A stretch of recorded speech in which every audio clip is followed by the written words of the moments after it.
TA. Yeah, look, I'm saying the Bloodseeker is terrible. In this draft, against what Lilgun has, it is pretty good. Like, you mentioned it, counter out the Rolling Thunder. As well as that, though, even against the Monkey King. Rupture him up, he can't necessarily just keep jumping through trees and just being a menace.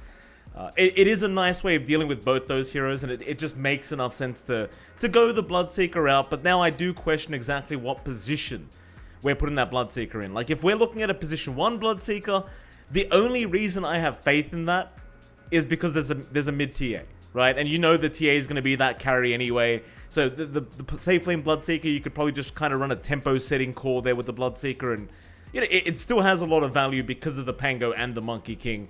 I guess hell, even with the Bane, you can just kind of throw that Blood right out and maybe get a lucky cancellation of the Fiend's Grip. But you know, you get my point. Mostly for the Pango, Monkey King, and the Quap, of course, with the Blink. It's pretty valuable this game. Still, final banouts to come.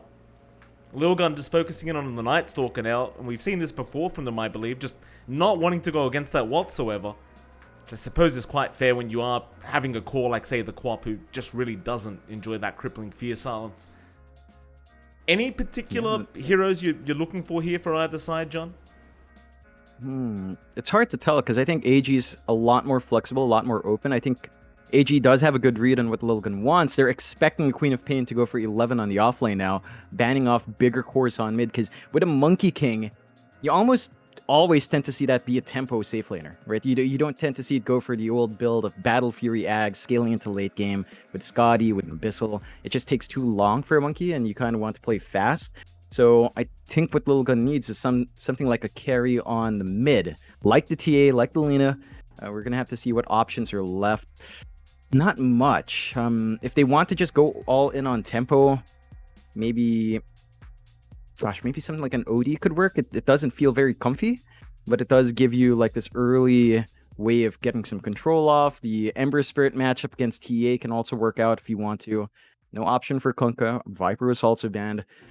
They just need something that can either play with her tempo or scale into the late game. And I'm not seeing much left to scale into that late game point because of all the really good bans from AG. Like, Lina would have been perfect to have this active 4 heroes from Lilgun and just buying space for Lina to hit Silver Edge, travel its timing with BKB, and just become an ranged PA, but not sure. I think AG's managed to come out on top in draft, despite us not really liking the Bloodseeker. Like, they've got last pick overall, so if they have the need to still flex the tide as a support, they can still read Lilgun's entire draft first and make adjustments accordingly. Yeah. Going back to the Bloodseeker, John, again, we both don't like the hero in this current meta, but just plenty of value right now in this against the draft of Lilgun. And I'm very curious to see what Lilgun does do about this TA now. They do go into the OD. So you did have a point there, John. The OD does kind of work, and we're going to have to see I'm sure we're looking into that Meteor Hammer build-up, which is quite sad to think about, isn't it? OD's gotten to the point where it just relies on one item build every time without a damn doubt.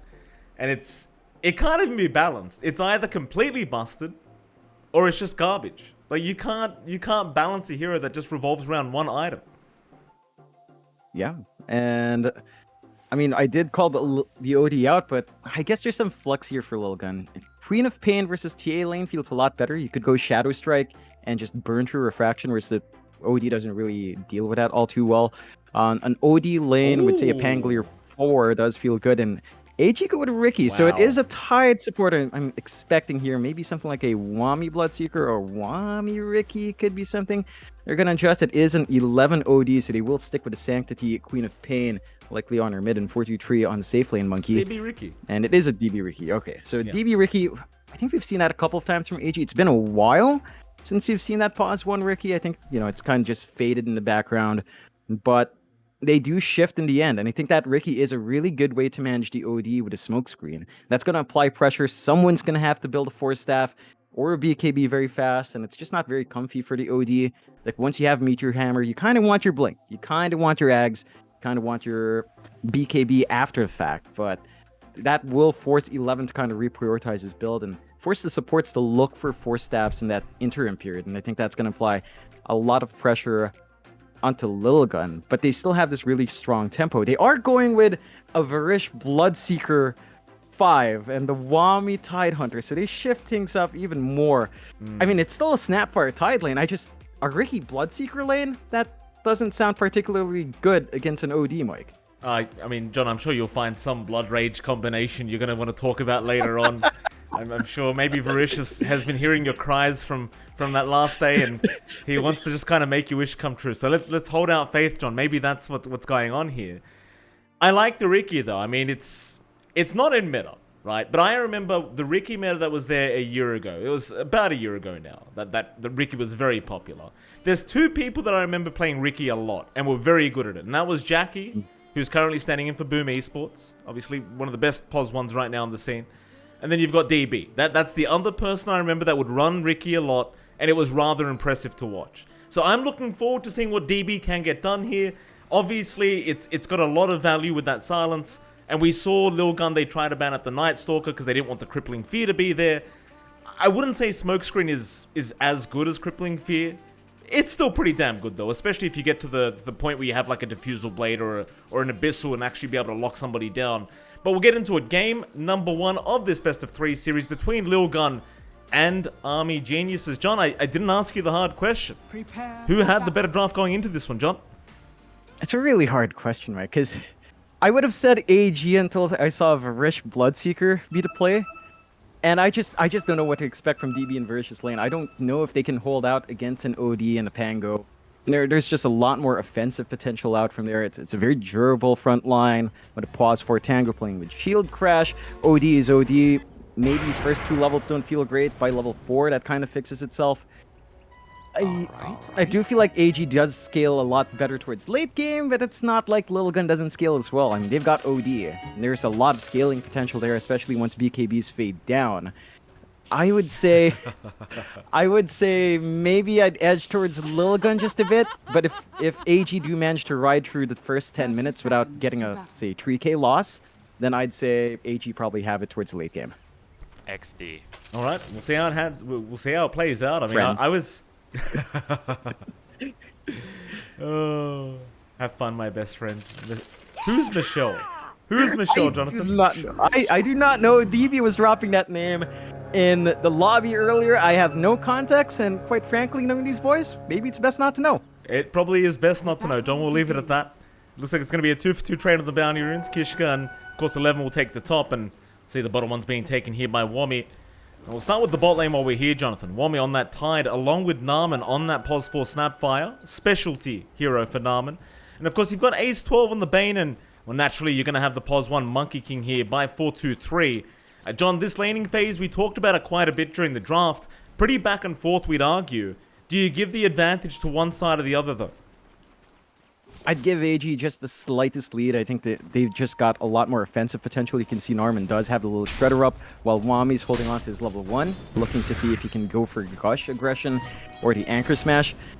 This is probably AG's best lane, so I think for them, this really has to be the one that shines, because, again, the top lane just doesn't look amazing, and you're already seeing some of that back and forth trade with a Monkey King and Tide. Level 1 Jingu doesn't care for how durable Wami is. Wami's got to back himself off once he sees that counter going up, and Ace 12 always has the threat of the Brain Sap to trade, and that's going to make it a little bit awkward for AG. So I think in the end, it's going to favor Lilgun, and it's down to AG to find some misplay from Lilgun, like one little misstep for them to jump on top of to kind of turn this back, because as it stands, Wami is going for the Anchor Smash, so the Wool Shredder is not going to do much from Narman now, and that's just going to slow down their offensive pace. They're going to have to wait for level 3 on Snapfire to recover that potential, and that's a ways off in this kind of lane.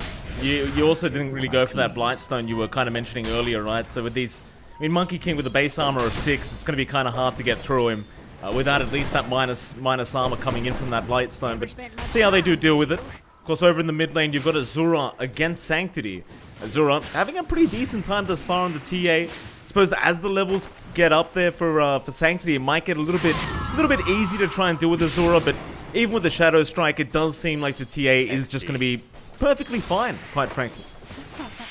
Yeah, I mean, you've got some ways to play against that Shadow Strike, and Sanctity has gone in to prioritize Shadow Strike for the burn on Refraction. You can always use Meld, and Azura just did that. Sanctity gave the alt chat, haha, what a nice spell on Meld to dodge out. No sentries in the mid. You are still getting a lot more from the lane in terms of overall CS, but I don't think the TA is lagging too far behind. and they haven't blocked off the small camps on either side. This does favor the TA a lot more. She doesn't burn mana when she's clearing out these small camps. It's going to cost Sanctity a lot more mana to use the Scream of Pain to clear out at the same pace.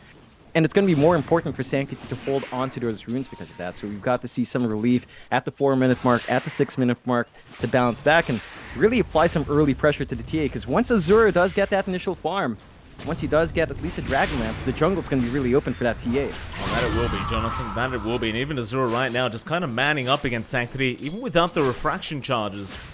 The Sanctity is really punishing him now for that kind of aggressive movement. In fact, Azura needs to be very careful. Refraction's there now. But I think he might be forced to back off here. It's just going to be way too much damage.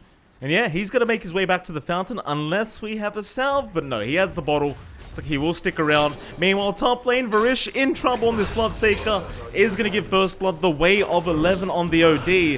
And as the OD, you're going to be very happy with that bonus goal, John. I mean, the faster you get that Meteor Hammer, the better.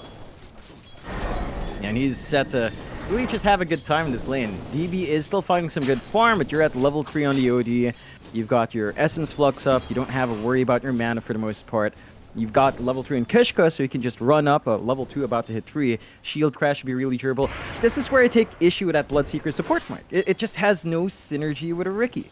And Varish is buying good space for DB to farm, but it is costing him his life. He's not really doing much with a Blood Right, not really doing much with Turst, because no one's dropping low. And you're just giving 11 this ride up to that Meteor Hammer. Already having the Ring of Health, a little bit more sustainable in lane. Kishka at level 3 now with level 2 Shield Crash can just look for some openings and jump in. I suppose it's kind of that thing, right? Like, the value play isn't always the best play, I think is what we're trying to say here with the Bloodseeker. Because, I mean, right now, at the very least, I mean, the game's just started, John. 4 minutes in, Varish. He can't do much in the lane, but we'll see if the value of this hero does kick in later once the Rupture's up. I suppose time will tell, as he does chase down Kishka right now and dish some damage out onto the Pango. But man, 11 really is having a very nice time though. Like, while he has lost his courier there to Varish, he's already going to have that Perseverance up, and oh, the Meteor Hammer is really just not going to take that long at this point. And even as the Riki, you are just prone to die as soon as he has it up. Like, it's a very scary position to be in. Yeah, he's not the tankiest on DB, and unless, you know, there is a window where you could possibly blink out or use your tricks of the trade. If your timing's on point with Meteor Hammer, and I'm sure for 11 it is, it's going to be difficult to dodge at best. So we'll have to see if DB can kind of handle that spike. He's starting to lag behind in farm with levels coming up in the OD. At the least, again, for AG, the Riki lane isn't their biggest priority. That is still Azura, right? That's the TA they need to worry about getting initial farm. Not to say that the Riki times aren't important, though. We've seen Riki's delayed from the defusal just kind of have a really slow start, and that's something DB has to be worried about. He can't afford to have too slow of a start into that item spike, because once you do, it feels like you don't have impact and you're just soaking up farm until you reach that point. Absolutely. Very, very tough to come back from a rough Riki game, that's for sure. Ace 12 in the meantime could be in a rough position as the Nightmare does come out, but the cookie was there in time from Narman. Ace might still be able to run, but the Scatter Blast does land now as he does Brain Sap and is still running away. The Anchor Smash is not going to land. So now 4-2-3 will turn on to Wami. They do secure one. They might even go for another as Narman. Well, he's going to try and get himself out.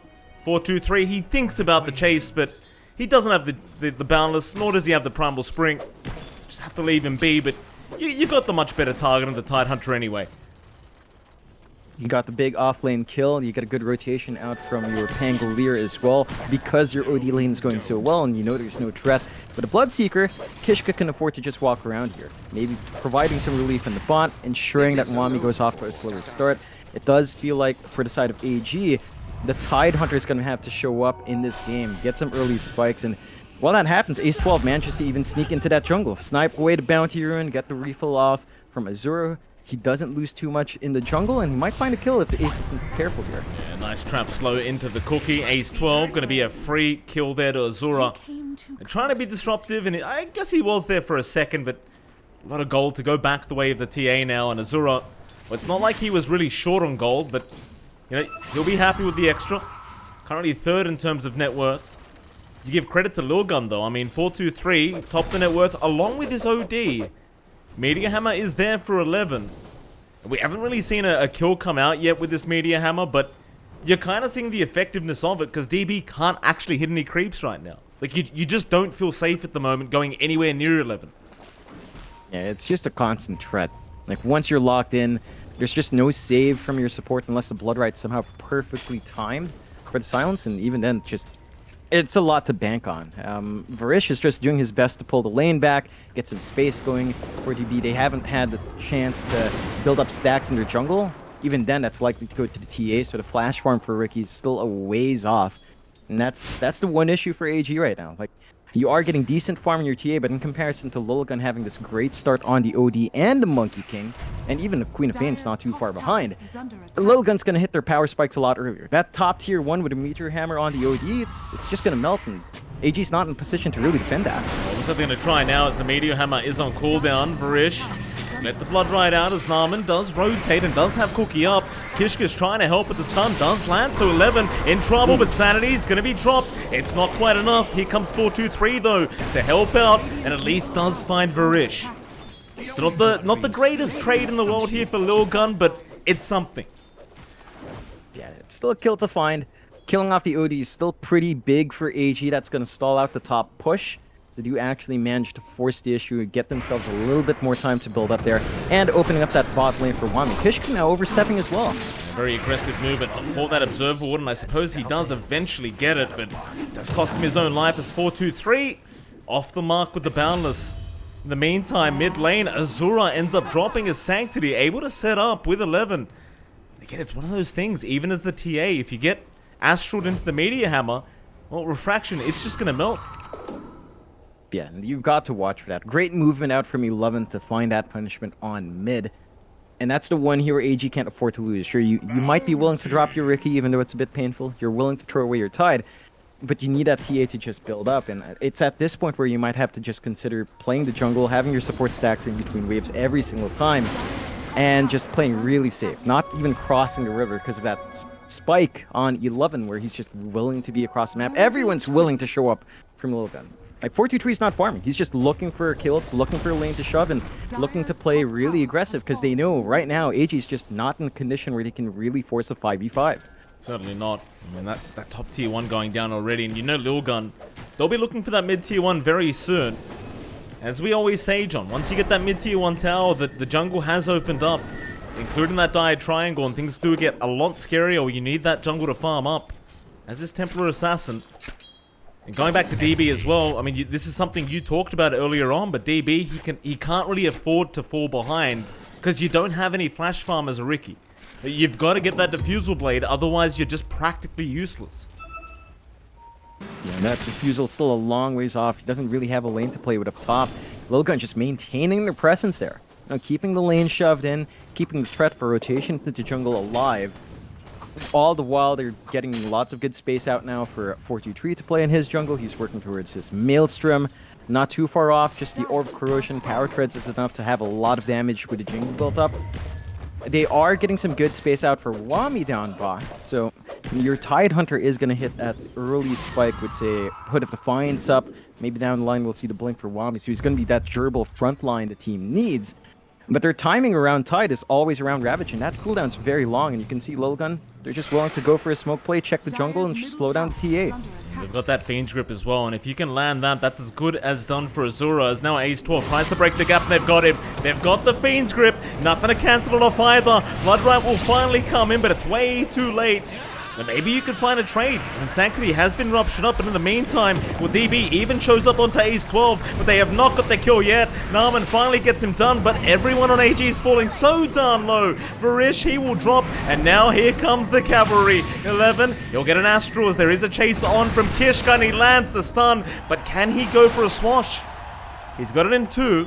He has 1 charges, but he won't be able to throw one out blind. The Ricky is gone. They get basically everyone else here, John. A very good team fight for Lilgun. Yeah, that's massive. They're just finding the big target you need every time. Azura does find the kill in the Pango walking back, so good timing on TP. They've got the ward to watch that retreat as well. So there's some punishment coming through, but not quite enough to balance that off. Azura isn't falling too far behind from those kills, but the gap between Azura and the top 2 cores is growing bigger. 400, 300 gold lead between the Monkey King and the Quap. is not the position the TA wants to be in. You only have your Dragon Lance up. That Blink, that Desolator is still a long ways off. And that jungle's being shared with a Riki. Like, you've seen DB, he's been playing the top jungle quite a fair bit. So the economy's kind of bleeding off to the other cores as well. You need to solidify your TA's position here. And you have to kind of accept that DB's just going to have to wait for that to defuse a lot longer. They are making moves bot, though. They found somebody with the Astral. It is going to be Varish. Does end up dropping. In fact, they've even got a Nightmare out onto Wami. And if you've got enough disable, Wami is not that tanky right now, but the cookie out from Narman, he will be able to get away. Still Kishka going for the chase with the Rolling Thunder.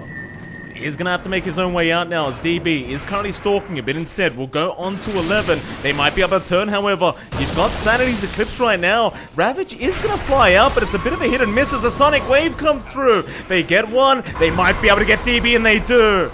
11 turning right around and dropping the hammer on his head. And AG, I mean, it just felt very forced, John, as they'll even find Narman on the Snapfire, and Lilgun just completely outplaying the side of the dive. Oh yeah, they're just hitting their peak. They know they're really strong. AG just has no counterfight, and because they used Ravage, now they can't actually fight at all for 2 minutes in these wider engagements. They've got to sit back. They've got to accept some losses here and there, put some bodies forward to buy space out for the TA, for the Riki, to get something going.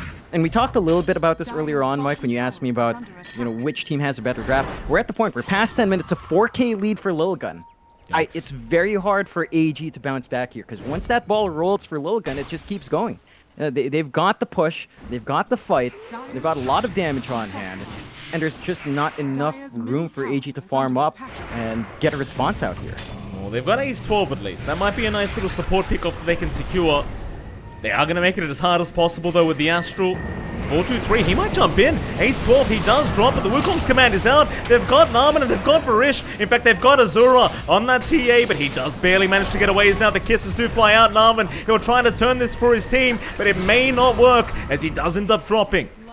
It's a 2-for-2 trade thus far between these two. DB still keeping tabs. His Meteor Hammer is going to fly in from 11 as DB. He'll jump in with the smoke screen. Nice Quelling Blade onto the Monkey King to boot. But do they really have the damage necessary to deal with 4-2-3 right now? I don't think they really do. DB, he's still trying. They'll Blink Strike in. He's still trying to man fight. In fact, they've got him, but they've lost DB in the process. Azura, meanwhile, he'll keep the fight up against 11. But Wami may just drop right in front of his eyes as he's still trying to fight, but it's just not going to be enough. Bit of a messy engagement from either side, but it does feel like it favored Lilgun once again. In fact, it's not even done yet. Varish is being cookied back in. Sanctity, he'll say thank you very much for the free kill, as you've got the Sonic Wave up. Nightmare, it'd be taken off anyway. No problem. XD. XD indeed. I do agree, John. It was a very risky kind of play from AG, and I'm not sure what kind of reward they were expecting. They got some punishment. They found 3 kills in exchange. Not the worst for AG, but they are really forcing the issue. And now Azura, very far forward here, under a sentry. He's there. Underneath a sentry, unfortunately, it's Azura. He'll get tipped. Oh, yeah, you know they can see. You may as well just sit there and just, take your punishment. What are you going to do?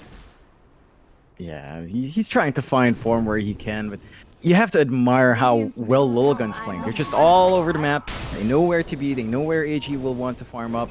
There's no room for AG at all to hit those items they desperately need. Like, we're at the point where Azura is just trying to work onto straight BKB after the Deso. He could just switch, but the Deso is almost there. Not quite there, and BKB has to come out. They're gonna catch one more, though. They've got 11. Bloodrite will be there, but you've got the Rolling Thunder to try and follow off with that blink out. 4-2-3, he's going to blink in. Narman, he's trying to get the fight going, but the Sanity's Eclipse has dropped, and now the Wukong's is there. Oh, and even the Fiend's Grip on the backside onto DB, and look at the damage output. 4-2-3, he has no problems dealing with the whole team. A 3-for-1. That's all they get for AG. In fact, Ace 12, he's having a look around for more. Varish, he was still hanging around the area. So, Boundless will hit. Nightmare were there to set up. And eventually, I think a Prime will spring back in. No, it's on cooldown. They'll just have to leave Varish be. They are going to be there to try and back him up. They know 11's low, but they can't quite catch him, so instead they'll go back in onto Ace 12 and just try to secure the Bane kill, but even that's going to be a bit of a nuisance. They will at least eventually be able to take it. It just costs them a lot of bodies, though, to get that done. Yeah, it takes a lot of effort for AG to find these trades. You have to admire, again, just how much farm Lilgun has. The blink on 11 to immediately get out of the smoke screen, and the blood right. It just wasn't perfectly timed. It's such a hard combination to pull off in timing that up against the Astral. And if you don't get the damage off, well, OD can just blink out, reposition, force the fight further, and find more punishment. AG really starting to bleed out a lot. They are looking for some aggression now, though. Desolator is coming up here for RTA. Azura does have some damage. And DB's very close to defusal, so I think they're just going to keep forcing until these items are fully finished, just to try to reel some control back. Look at this. I mean, 4-2-3, he's just gone in on his own again. Onto Naaman. Mind you, he probably did not know DB was around, but that won't matter as now the Nightmare's there. They could keep going after Naaman if they really want, or they could try onto DB instead. DB already so low, and he just makes it a value play for Sanctity. Why not? 2-for-1 special as Azura. You think he'd be safe, you think he'd be farming John, but it's just not the case. Nobody's safe from this draft of Lilgun or from 11 on that OD. 11, he's just all over the place. He's setting up everything. Oh yeah, they're just playing off the back of that ability. Now Varish, our poor Bloodseeker, 183, not having a great time. I really don't pin this to Varish, but just a hero. Like, again, the only times you and I see Pause 5 Bloodseeker work is on SMG, and that's because their draft is geared for Position 5 Bloodseeker. They never flex it. They never are forced to flex it. They choose to flex it by themselves. Whereas AG felt forced to do it with the Tango pick. Roche is now open for Lilgun to take. They do have Ravage on AG, but I don't see them getting there in time. It's just such a quick take from Lilgun. This should enable them to finally start taking some of those tier 2 objectives. Maybe start thinking about high ground as well after a good fight. DB still hasn't got the defusal blade up there. That's how bad the game's gone. We talked about Varish and the Bloodseeker. DB just can't do anything either. It's such a sad game right now for AG. As Varish, well, you speak of the devil, John, he might just appear, and Varish already being jumped. He'll go for the Rupture onto the Pangos. The Nightmare will be there to try and save it. The Ravage is out. Wami, they might be able to turn and get a good team fight for themselves, and so far, they've got 2 for nothing. It's a great start, but can they find more? I mean, Sanctity, he does eventually get Varish, but it's still a great fight for AG if they can get away with it. Still Sanctity is very confident to jump back in. It's 4-2-3 now. He'll join him, but the Quelling Blade is going to be there. They've locked him down. They meld strike him out. Sanctity, it's him against the world now, but he cannot do it. He's going to blink and run. That was a big loss for Lilgun. Yeah, it's really aggressive 4-2-3. He's had his tree chopped a couple of times, and it's all down to this ward from AG on the cliff that just hasn't been taken out. You still have to respect some of that counterplay coming out from Army Geniuses. They find some good punishment to stay in the game. 2.7k gold swing, nearing 3k. And that is giving them a boost that they desperately need. Diffusal up on DB. Sanctity still has the Aegis, so he's still feeling confident, and he can still keep running around hunting, knowing Ravage is down. Wami for a bit of a run. Kishka right behind him on that Pango, but we'll have to turn back the other way now. In fact, never mind that, because Varish, again, just going to get deleted by Sanctity. Just easy stuff here for the Quap as Sanctity picks up his 8th kill of the game. Currently 8-0 and 11. And he just drops the XD every time. You'd love to see it. Yeah, feeling confident here. Love his build-up as well. He's going E-Blade. And he's got the Ghost Scepter, but the cookie's gonna land. Maybe this is an XD moment for Sanctity, as he does lose the Aegis. But can they try to turn now? Not quite. AG, they'll take what they get and they'll run. Yeah, just hit and run. I don't think Sanctity is too dissuaded from that. Knowing that Ravage is still going to be down for the follow-up fight, so the follow-through for that wasn't going to be there. And Lilgun can now just focus in on those objectives. Sure, they lose the Aegis, but they can still go for a bit of a push at least onto the tier 2s, solidify their control of that top jungle. And you have to appreciate just how well everyone in Lilgun's playing. Like, they've been very disciplined with wards, they've been very disciplined with the dust as well, just to make sure the TA and Ricky will never get away. I mean, they have a million sentries all across this top jungle. AG playing in the right spot, focusing down bot in the area where Lilgun has really not touched in a long time. They're getting some way of bleeding some gold back towards the Ricky. RTA, Azura is actually number 2 in net worth, so despite that slower start, because of those few key kills Azura has found, he's keeping himself in the game and keeping AG in this game still. BKB only about 600 gold away. Once that's up, RTA should be able to stand and fight a lot more comfortably. Rupture's there. They're going to be able to lock him down, but was that a shadow step? Sanctity? He's all right. I don't know whether he got the whole the blink with no damage from the rupture off, as he may have gotten hit by the Ricky. I suppose we don't really have a replay system to confirm either, John, so bad luck to us. Yeah, it did look like he managed to barely get the max range. I think at 1-3 you are right around that point, so you can be really dodgy in a plop. AG, I don't know if you can really punish the plop. Like, you really need a good smokescreen top of it. You need to get your diffusal on. They started with Varish instead. That gave enough time for the response from plop to just get out of dodge. And Lilgun does find the top tier 2 because of that movement out from AG. So they can control the jungle completely. They've got the outpost. That's cutting off even more areas for AG to farm. But again, they've been playing bot. BKB is finally done on Azura. Again, RTA still... Oh, boy. All right. John, I can confirm it's definitely done. Oh, and they pause on him too. My God.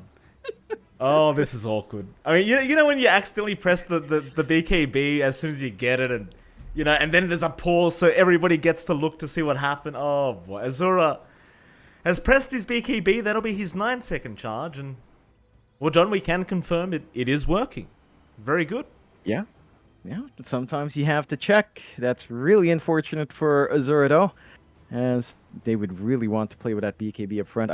It's not the duration that kills me. It's like the cooldown, 75 seconds, where there is a fight that's going to break out. Lilgun smoked up here. They're looking for that opportunity, and your TA can't comfortably join because accidental BKB pop. This is the moment where you want that BKB to be ready to turn things around, to find another kill, to snowball back. Your TA's number 1 in net worth. All things considered, AG are still in a bad position, but their big hero that wins them the game isn't too far behind. He's ahead. So, you know, this is the hero you want to just show up, leverage that power for risk. I mean, it's been like a minute. He waited a minute to get the tip off.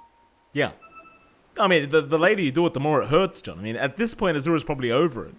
But you just remind him. Look at him. He's just staring at that mud golem right now. It's a very awkward situation here for Azura. He does look fabulous, though. Very nice gold color. Swirls around him. You know, looks good, John. Maybe it's just a fashion statement from Azura. Yeah, you know, you want to show off your 4,000 gold item. You want to use it. You want to play along with it. The rest of AG probably not going to be as appreciative. Varish definitely showing what he thinks about it, at the least. I don't know why they're.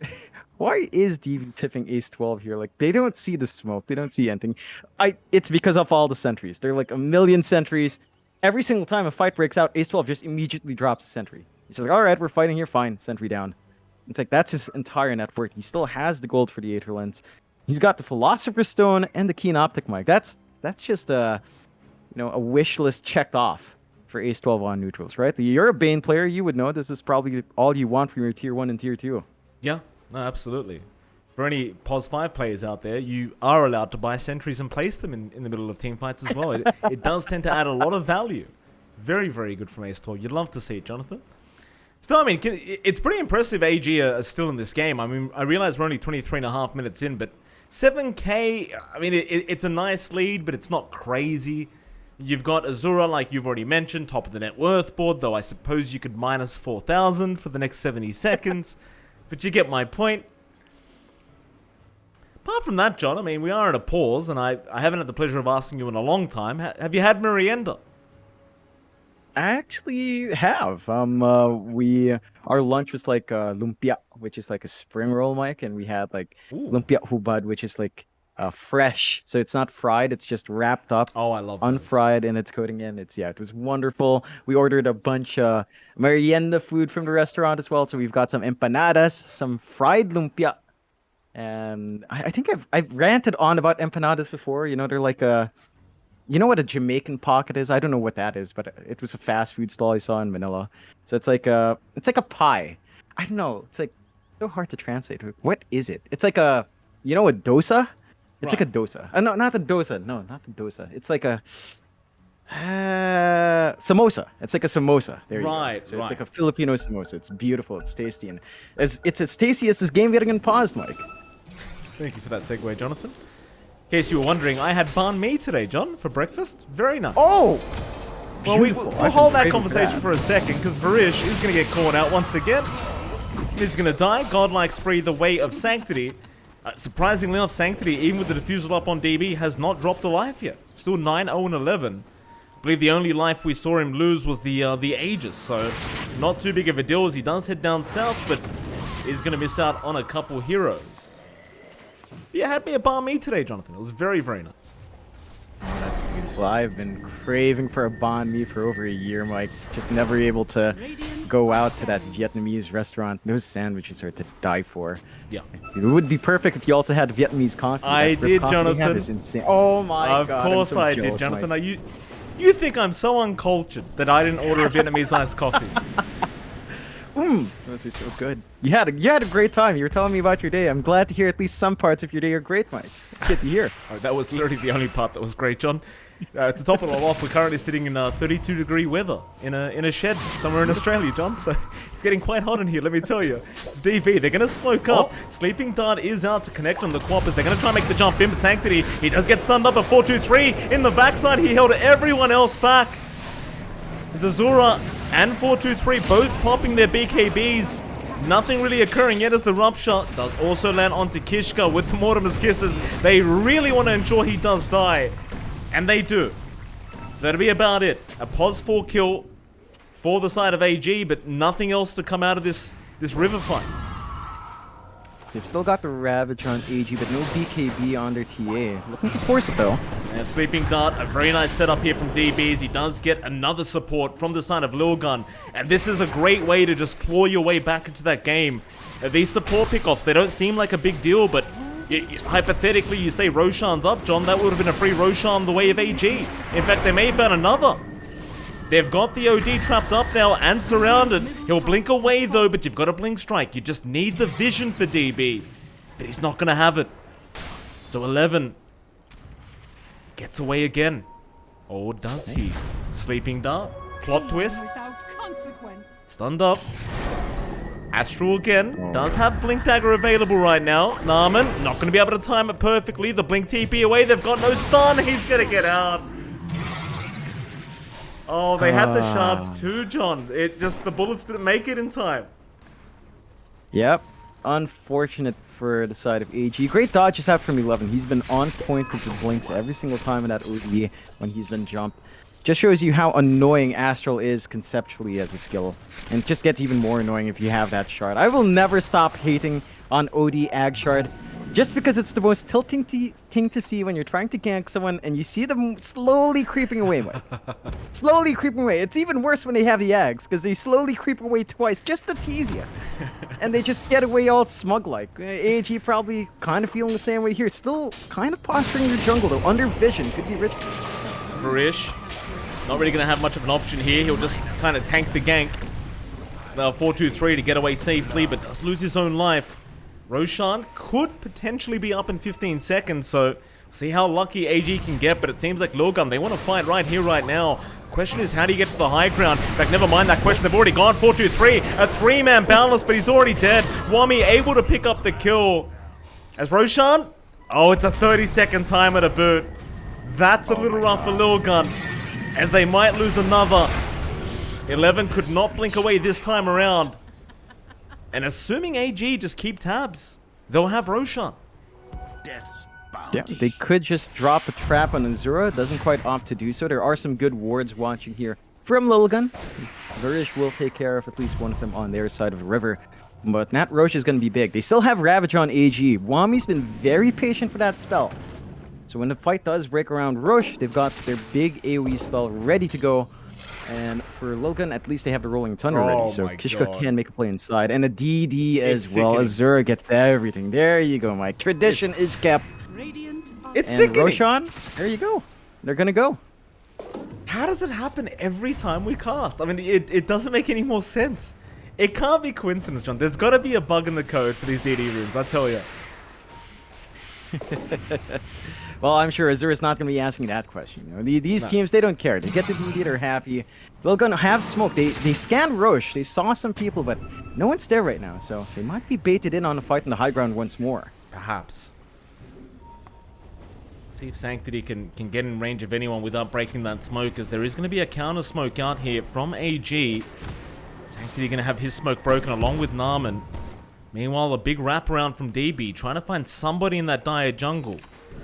Closest target is Kishka right now, and you'd love to see that Rupture fly out. In fact, never mind that, they've got a Ravage onto the Queen of Pain, but the Astral is going to be there to save, and the Kisses are going to be completely wasted, as now the turnaround is going to be there from Kishka. They'll commit the Rupture to try and put a stop to all this, but Narman's already been caught out. They'll try to help, however, with the Ricky to move back in onto Sanctity, but the Sonic Wave is there still. They've got Narman out of there. In fact, now the Quap, he's gone too far. 11, he's going to try and save his life, but the silence is still there. DB able to take a double kill, as now they can just rush for the rest. They've got 11, 4-2-3. He's going to try and pop the ulti and fight back, but can he do it? He's got Wami, but that's about it. That's all he can afford to take, as DB's just looking to clean up and perhaps just secure an ultra kill, but Asura, he'll take it away. Nevertheless, that is Roshan to go the way of Army Geniuses. That is massive. It looked like such a split-up fight as well. Wami was on one side. Their Kisses didn't really do too much damage. They did manage to land the Blood Ride combination after the imprisonment save. I mean, it's a fight on two fronts, and AG just manages to get it to work. I think it was down to Kishka not being able to use the role in a big way to break up that fight. The rest of the course being stuck in the ramp. And that's a huge turnaround for AG. Network Gold swings back their way, Mike, from a 7k deficit a while ago all the way to 4k in their advantage. And this is the point where AG is just extremely strong. Your Ricky's actually online. With just the Diffusal Yasha, he does a lot of damage up front. And that Sleeping Dart from a mile away just allows you to set up outside of depending on just the Ravage. You've got a lot of ways to actually look for those pickoffs. Azure is doing a ton of damage. 4k gold in the bank now. Wait and see what he wants, whether or not it's the Daedalus. He could go for a Swift Blink as well to kind of just get more right-click damage through and be slot efficient. Lots of ways for AG to kind of itemize forward, whereas for Lilgun, it's starting to feel like maybe that E-Blade pickup in the Queen of Pain might have been better off with, say, Hex. Got the Pango. Nice easy kill there. Set up by Varish. Azura very happy to take that one, and he is so far ahead now. I mean, you've talked about this quite a bit, John, but Azura, 20.5k net worth, 6.5k in front of Sanctity. This is just turning into a massive, massive issue for Lilgun. I mean, of course, if you kill the TA in the middle of a team fight, then suddenly a lot of the team fight's just gone. But how do you kill Azura now with the Aegis up? It's looking very, very tough. In fact, mid lane, Sanctity may have been caught out as the Scatterblast does land into the cookie. He has not got the blink off, and the Ravage is going to be committed. They really want the kill, but they can't make it. Or can they? Mortimer's Kisses, they will fly out as Sanctity's trying to juke him, but he can't. Narman does secure the kill. They'll even get Ace 12 with Azura. Oh god. This is getting troublesome for Lilgun, Mike. They had such a big lead. They were finding all the big kills. AG just found some really good openings. Make it work for themselves. And now you have Azura with a Nullifier, so they counteract that Quap's offensive spell. 4-2-3, being a bit forward here. That he is. He may be caught out as DB will step in, and we've seen Varish bait like this before, but can they really deal with 4-2-3? I don't think they quite can, as they force the BKB out and force the TP away. In the meantime, Kishka is trying to roll around and delay this tier 3 tower going.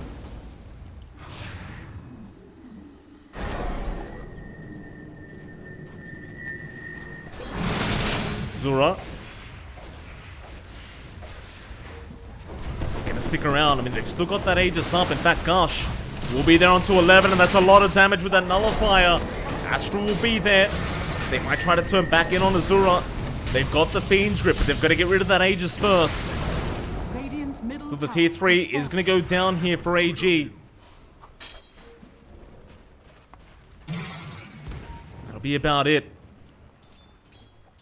By the way, Jonathan, to find a first break in the high ground. Yeah. Completely ruined my my camera controls because I misclicked a hotkey, unfortunately. We may have to go for a disconnect now as everything's just messed up, but we'll hold on because there is going to be a 5-man smoke. Pretty standard stuff for our kind of cast, John, as they do move in. Lilgun looking for that advantage. Back into the high ground of that Radiant jungle. They might find Varish, but he's broken the smoke. He'll be happy to tank the gank for the team as they do roll in.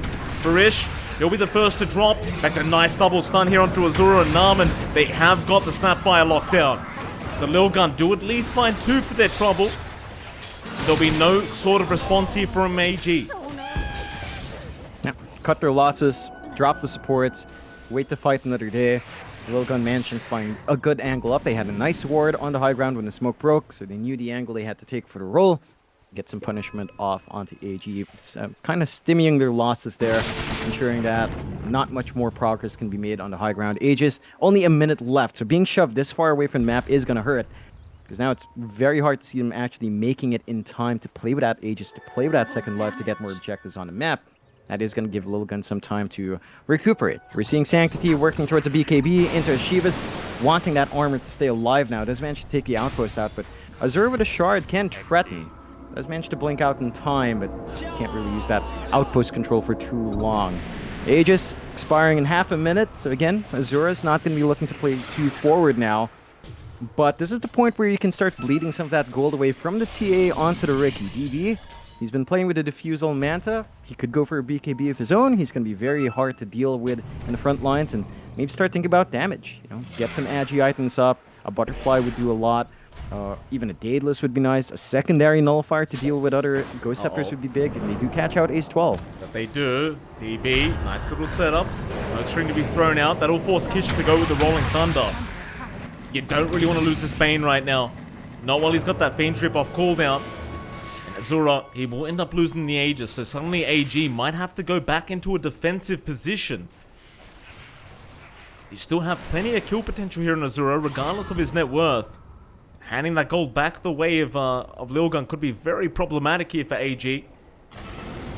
But for now, 11's the one who has to be worried as Narman does spot him out, but the blink away is there. 11, they seem to know exactly where he's gone, but he does force staff towards the north and does avoid. His DB still having a look around, but no, he's gone. Nice juke out again from 11. AG gonna miss out on a very, very hefty kill. Would have been nice. That would have opened up an opportunity to look to force an issue on the objective, look to force a big team fight. Now Lilgun's the one smoking up. They know they've been dewarded on their jungle. They know they're playing around here somewhere. If they catch Azure in the wrong spot, as you said, Mike, that could be the turnaround for Lilgun here. Oh, DB. Gonna break the whole smoke and there's no sentries. Oh, and there's the dust. Where was the reaction? Very slow reactions here from Lilgun. Just not really paying attention, it seems. Or maybe the dust was in the backpack. No, it's definitely out. I think they were figuring out where the smoke would have been broken. If it was on the low ground, if it was right on the right or the front of them on those ramps. I think that was the issue for Ace 12. He wasn't confident he was in range to get the dust off, and they could be punished for that if they're not careful. AG have a very good idea as to where everyone's standing now, although DB gets caught out here. All that he does, Fiend's Grip is there. Can they save the day? Not quite. DB, he's already gone, but the BKBs are down now, so maybe they can try to fight back. Narman is dropping low, though. Needs to back off. The Sonic Wave is thrown out. They've got Vrish as well. Sanctity's still chasing, but who are we going after? He'll try it after that Snapfire, after Narman, but he does TP away successfully. Still Lilgun again, finding 2 big pickoffs for themselves. Just dragging more gold back the way of Lilgun. And quite frankly, John, just holding on to this game very nicely. I mean, there's still not one Rax being taken down here for AG. Yep, they're still holding on. Lilgun as well are holding on to their objectives quite nicely, forcing these fights. AG's got to be a bit careful about splitting up. I don't think they've been as tied in together in comparison to Lilgun. They've been much more willing to smoke up on Lilgun's end as 5, look for those opportunities to fight, whereas AG is just kind of farming around in a very loose area together. And it's that difference in what they're looking to do in this time that's giving Lilgun some openings, because they know they've got to force issues, they know they've got to fight, and they're finding those openings. Although Sanctity... Very nice silence out with the trap. The Sanctity blink away is there. The cookie! XD. So close, yet so far. Able to get him out as... So we are going to find out when Roshan respawns, John, and there is a DD rune once again, so maybe an early timer. No, it's going to be 2 minutes. Still 11. 11. Takes the DD. Nullify does connect, however, so the chase is on now as the BKB is going to be forced out. DB trying to break the gap, but can't quite get there in time. Not able to find the pickoff they would have loved to get before they try high ground again. In the meantime, the rest of Lilgun, they just continue to split push this map. Yep. Trying to take what they can get right now. They are getting some decent itemization flowing here on 423. Monkey King already having the Scotty up. Lots more stats as the Crystal as well, opting for the Silver Edge next. So you are getting some scaling from the Monkey King now. I do have to wonder if that's enough because Varish does have his Ags up. So we have 2 charges of the Rupture. Despite that slow start, he's got a lot of utility here. But they've got DB John top lane. They blow up the Ricky. There could be some big punishment to come as Sanctity. He's going to need to back off. Silence does connect, but he BKB's up, but he's going to go for the fight into Wami. In fact, never mind. He'll let Kishka die. So he has been ruptured. So he's kind of limited as to where he can go. He'll blink away again into the Astro, and it looks like he will be fine as now they turn 4-2-3 back in onto Wami. They'll get the tide down first. Onto Narman they go. There is going to be a bit of a Yules, but not for long as Narman. He'll keep trying to run, but Sanctity, he'll be on the chase. Along with 4-2-3 and 11, they might eventually be able to clean up the supports again. Narman, though, a big turnaround, but is unable to get that kill. In fact, there's your Sanity's being dropped. They do get 11, and now they've got Sanctity trapped up. So Varish trying to get the job done, but the Fiend's Grip is there on Azura. Still Azura is safe for now, but 4-2-3 is still going on that Monkey King, trying to secure the kill on Sanctity. He jumps back into the Quap, secures the TA, and now the Bowler Strike lands on 2, but it's not going to be enough. Narman able to get the kill with the Scanner Blast as Roshan spawns up. Still a very back and forth game between these two teams, John. In fact, it's not even over. Ace12 gets caught. The last survivor is 4-2-3, but he does not want a bar of this. It's a topsy-turvy fight. It does favor Lilgun in the end because AG was ahead in net worth, so an even trade does mean because of that net worth difference, you do get an advantage there. And the bright side for both teams is that neither side is going to be able to sneak Roche away. They've lost a lot of big cores. They're not going to be able to commit onto that pit yet, but AG has the information from the trap, and Lilgun did see that with 4-2-3 jumping around. So that's going to be where the next big engagement is going to break out onto that Roshan. Neither side wants to give that up. Roshan number 3, refresh shard, along with the cheese on the deck, going to enable you to really pierce onto the high ground, because that's where both teams have stalled out. AG's up a bit by taking a tier 3, but the racks still stand. And Lilgun haven't progressed much beyond the tier 2s. So they need that tool to help them on the high ground. AG in a good position now, setting up around the triangle though. They're in a much better spot to try to force out the Roshan. They've still got Ravage up on Wami as well, and he's inching towards that refresh here, Mike. Double Ravage is going to be big. You've even got a BKB up for Narman. So our Snapfire is now pretty much a second core. Can just channel through the kisses and force a choice out from Lilgun. Do they want to use the grip on Azura, or are they going to have to use the grip to stop the kisses? Because those kisses hurt. They still hurt up to this point. Narman's been on point with his positioning in these fights. They might want to try for a Roshan.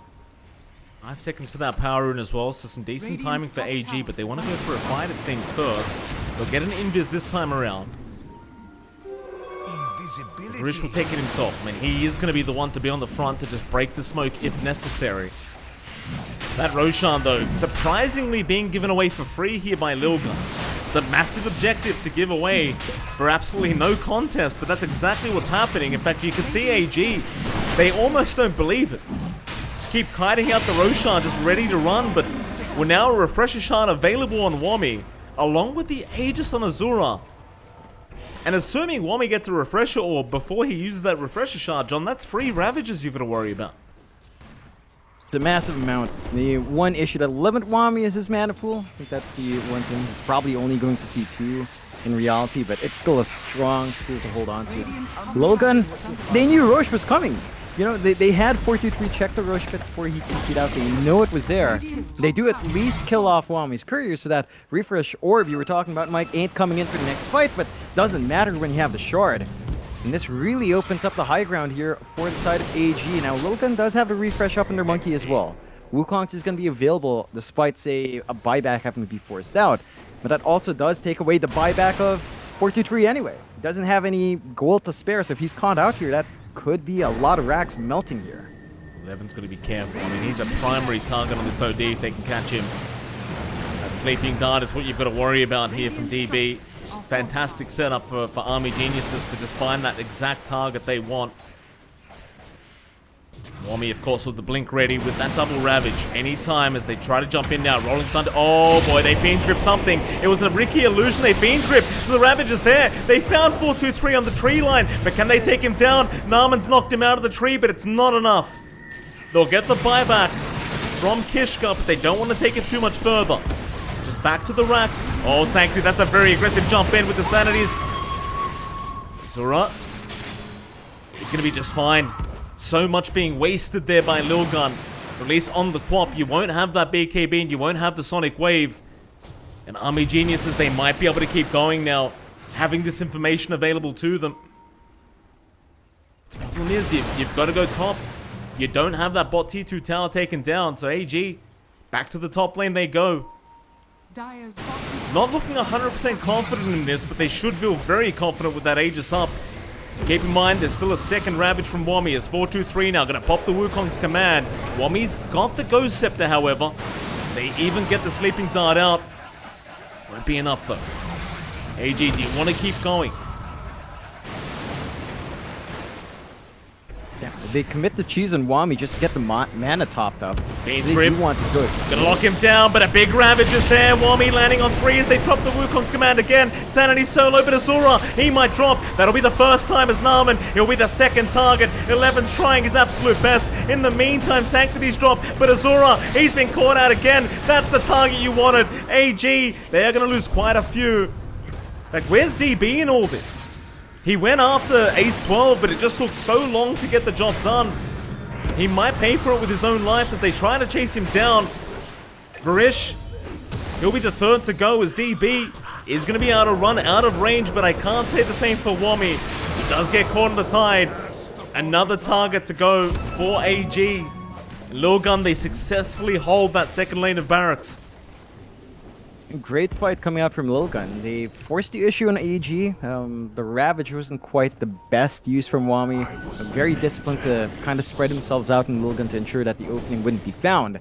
And Army Geniuses are going to be playing with a foot back now. Hex up on ROD, so you've got the side of Vice ready to go. Really great disable to handle that TA. You've already got a way of breaking through Lincoln's with her Astral anyway. Immediate Hex afterwards, opening it up for the grip down the line.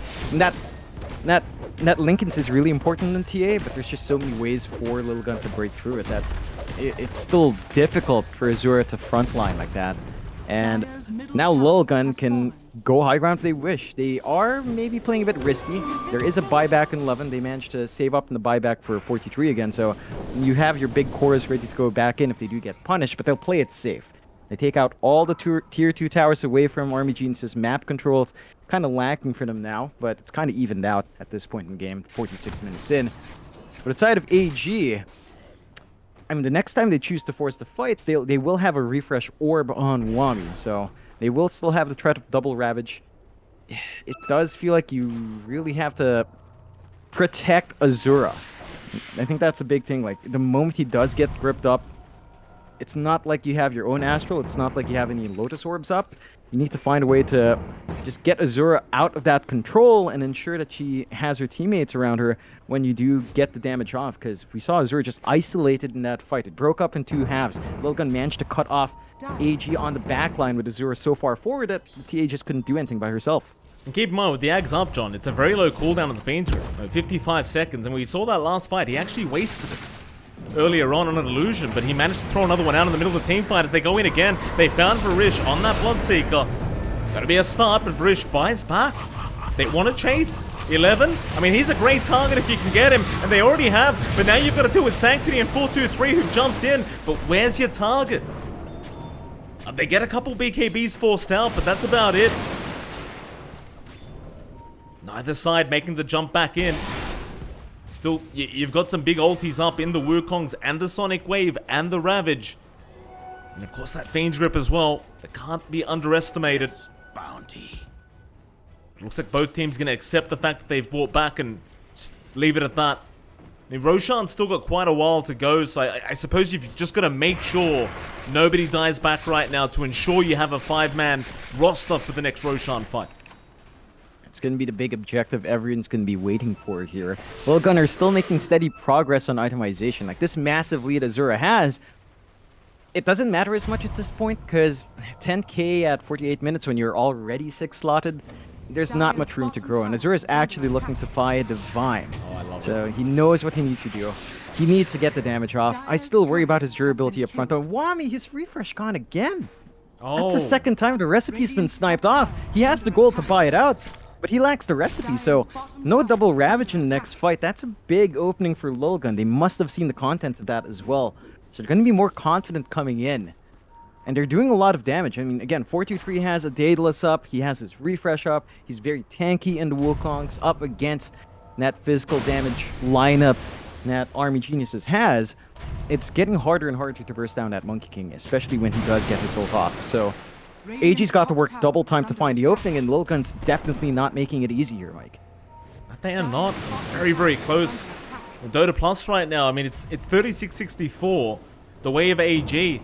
I'd have to disagree with that, though. I feel like it's much closer. I mean, Lilgun, they have been pushing back as hard as possible, and I guess it does really just go back to that net worth advantage, but 6k at 50 minutes in means nothing. 10 minutes away from tier 5 items, which are always very, very fun. Not something we get to see very often if we do get there, but first, Roshan. Double damage has spawned up, as is tradition. Still 20 seconds till we do find out when it does spawn, however. Zwami cannot really afford to get caught out right now. He does have buyback at the very least. Armin being targeted by Sanctity, but Sanctity unable to really find the target. Roshan 40 seconds away now. This will be the objective that might just decide the game for either team. As you can see, only 2 people on the map right now have buyback. Azura only 40 gold away though, so just 1 creep, and he'll be fine.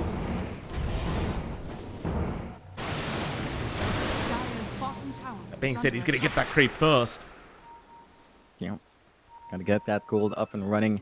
He does opt for the Daedalus, Mike, so he backs out from the Divine. I think understanding how squishy he is up front. The damage would have been good, but might well go for the safer play. The crits are still going to be big. Roshan 3 seconds. They're going to have the vision advantage on AG with a trap up. And again, they've got the position around that Radiant Triangle. But it's not like Lilgun's too far off. They can make a good march across the river to contest Rosh. And does spawn up. So we'll see when AG does decide to jump in. I think their bot lane's a bit too shoved out. They get a good scan though.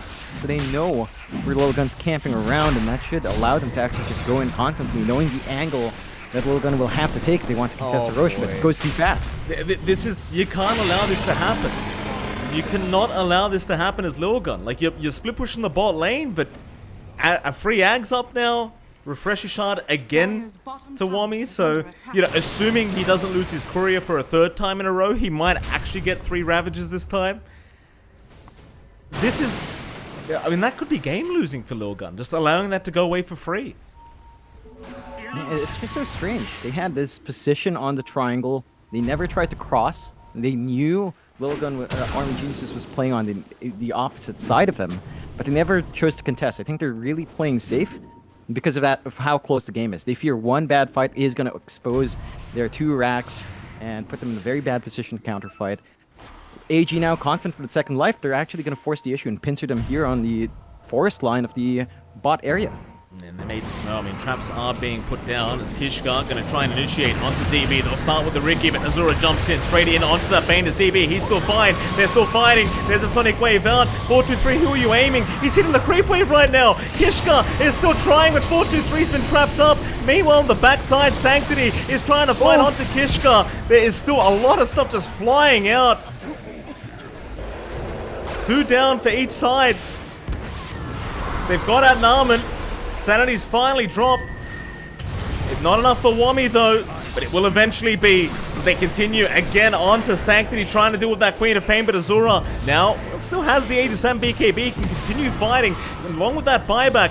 He's still going after Naaman though. Sanctity, he does manage to pick him up, but can they get the Quap kill? Sanctity, he'll blink away. TP is there. Can they get the damage? Not quite. As Quap is proving to just be such a nuisance for Army Geniuses. And it's just a fantastic... How does Lilgun just win that job? I mean, they got 4 items off Roshan, they still won. They forced AG to take a really bad fight. Wami walked under sentry vision, so he's immediately caught out, and they wanted to start the fight with Wami's information. He's instantly forced to use the cheese. They get a great Wukong's out. The area control that's giving them with a level 25 talent is just insanely big. And they can't fight under it. Like, the damage output of our Monkey King is way too high. He has too much armor, counteracting all the physical output of our TA. And it's making it very difficult for AG to find those pickoffs because they just stand inside Wukong's and suddenly your TA can't walk up. Can't do the damage. You have to be a bit careful here in Sanctity. Ravage is there. That could be an expensive buyout as he tries to BKB blink away. He does have buyback. So I guess it's not a complete buyout here for Sanctity. Does cost him that Aeon Disc BKB, but it's kind of whatever at this stage of the game as he does drop the XDs again. You love to see it from Sanctity. You know, John, this might be the only chance I have to quickly reconnect to this game and fix the camera controls. What do you reckon? Is this the right time? Yeah, and just a heads up, Mike, if it's that kind of issue, which I know, you're going to have to restart the game. So, get to it. Oh, hold on a minute. Sanctity's running into that mid lane again. We'll hold out. It's like, I can't zoom out right now, which is really annoying when you've got, you know, big AoE spells like Ravage and Sonic Wave going on, but, you know. Rather not miss a game-defining team fight, if we can avoid it. Fair enough, Mr. Mike. It's fine. I see your camera. It's moving along fine on the map, so that will work. And what will work for AG is the fact that they still hold on to Aegis Mike. Only a minute and a half left. Not much time for Azura to put that forward. They did buyback. Have to be careful. They love starting on Naaman, but Eruption's there. Fiend's Grip, however, going to creep up that Snapfire. They just really want him dead, and they've got him. 4-2-3 with the first kill as Ace 12. He's been targeted. He is still alive, though. DB with the Nullifier trying to deal with him. But 4-2-3, he'll go for the chase down onto Azura. Boundless Strike does land. They've got him in the Wukong's Azura. He's going to lose his first life. They've lost DB without buyback to boot. This could be a terrible team fight now for Army Geniuses. They are still going to try though. Wami, he hasn't got a Ravage available right now as Azura's trying to TP away, but the Boundless and the Bashes are there. Azura's gone. He's got the buyback ult available to commit back to this team fight. But it's only Wami left. And Wami does not have buyback. So it's going to be a 1v5 scenario. And to make matters worse, Lilgun does have a DD rune if they spot it out. Yeah, this is a bad spot for Army Geniuses. Now, the only play I can see happening is maybe a Psionic Trap play onto Rax. You have the Ags up on Azura to get that done. Maybe sniping off the top lane, forcing a response back would be it. 1v5 in this scenario? I don't know. It's dodgy at best and probably impossible in any rational mind. But we'll see. Mid Rax going to be under siege. Azura does go for that split with the Ags. Best he can do, he is going to lose that mid. Tier 4s are going to be under pressure. They know there are no buybacks. Respawns are still a ways off. I don't know what Azura can really do. No, I mean, he's, I guess, just got to go for the fight. He'll try for the split push. He looks like he's going to go for a base race. I mean, why not try, right? Onto the tier 4 towers he goes. He's actually doing a pretty damn good job of it, in fact. 11 has to rotate back to make sure that he can't get away with it. So now, I guess it's a 1v4 situation here for Azura. Problem is they could just lock him down with the Fiend's Grip through the BKB, and that's GG. Barisha's seen enough, and Lilgun has somehow clawed their way back into this game number 1. Oh, man. What a back and forth. First game of the day, Mike, in 3 best of 3s. The first series, first game, lots of swings. Lilgun, AG come out strong with very, very different looking drafts. AG looked really rough for a long time, you know? Lilgun had control for basically the first 30 minutes of the game. And they managed to find an advantage. They push back. They get some items flowing onto DB, really. And once he had the shard up, it opened up a lot of possibilities for the initiation. But then they start forcing these fights towards the last part of that game. Like, they kept jumping in. They kept buying back. They couldn't find the big moments for that double Ravage and Wami. I think losing the courier twice in a row for Wami losing that refresh orb actually cost him so much because Yeah. his net worth was just sitting there, sitting at 5k in the bank, no refresh, courier dead for 3 minutes every single time, and they always have the Aegis when that happened. So that kind of cost AG. It's maybe not the defining mistake, but that definitely made it harder for AG to close out. And Lilgun just played really well. Their backs were against the wall. They were losing out a lot of gold to the TA, who had a 10k lead over every other hero for a long time. But they hold on, they get the items flowing for 4-2-3, and eventually the Monkey King just became way too big to handle. The Wukong's just denying them any sort of movement in the fight. It's just insane. Yeah, I mean, a great game to start us off for a day with 3 best of 3s, Jonathan. It gets us nice and excited, gets the blood pumping. Of course, we are going to have to head to a short 10-minute break, and right after that lovely break, we'll be back with game number 2 between Lilgun and Army Geniuses.